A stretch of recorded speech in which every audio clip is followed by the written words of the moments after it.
एका व्यक्तीनं सासऱ्यानी किंवा नवऱ्यानी किंवा नंदन सगळ्यांनी मिळून केला. अशा लोकांना सगळ्यात आधी मोका लावला पाहिजे. जीवनभर या जगामध्ये जेलच्या बाहेर यांना जागाच नाही आणि ही जागा त्यांना जेलमध्ये कायम राहिली म्हणजे फासावर लटकले पाहिजे. मला तर सगळ्यांना लेखीबारी आहेत असतात की ज्या पद्धतीनं एका सुनेचा म्हणजे सून शेवटी मुलीसारखीच असते आपल्या,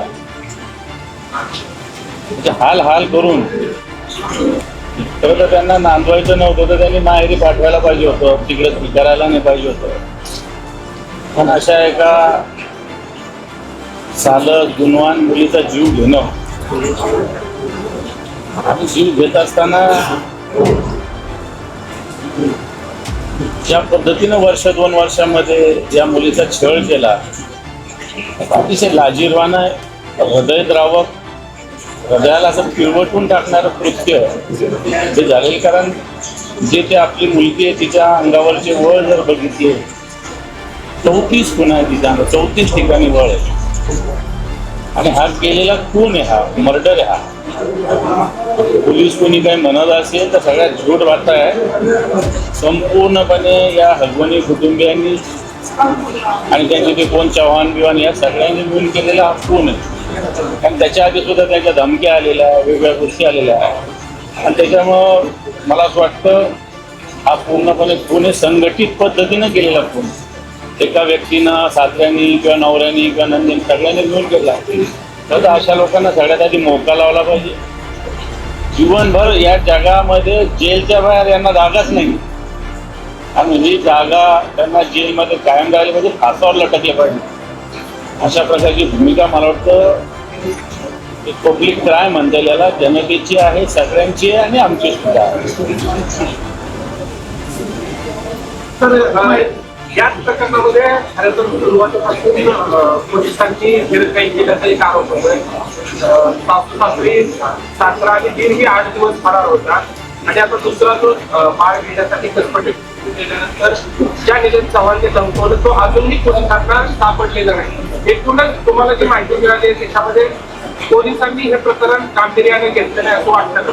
पोलिसांनी बिलकुल गांभीर्याने घेतले नाही, कारण याच्या आधी सुद्धा अशी तक्रार होती. हीच आपली जी मुलगी आहे हिची जी जाऊ आहे तिनं सुद्धा तक्रार केलेली आहे. पण तो राजकीय दबावाखाली एखाद वेळेस असू शकतं. पोलीस असे कारवाई करायला धजावले नसतील, कारण ते अजितदादांच्या पक्षाशी संबंधित लोक आहेत, काही तालुक्याचे अध्यक्ष आहेत. एक राजेंद्र चव्हाण नावाचा व्यक्ती बाळ घ्यायला गेलेलं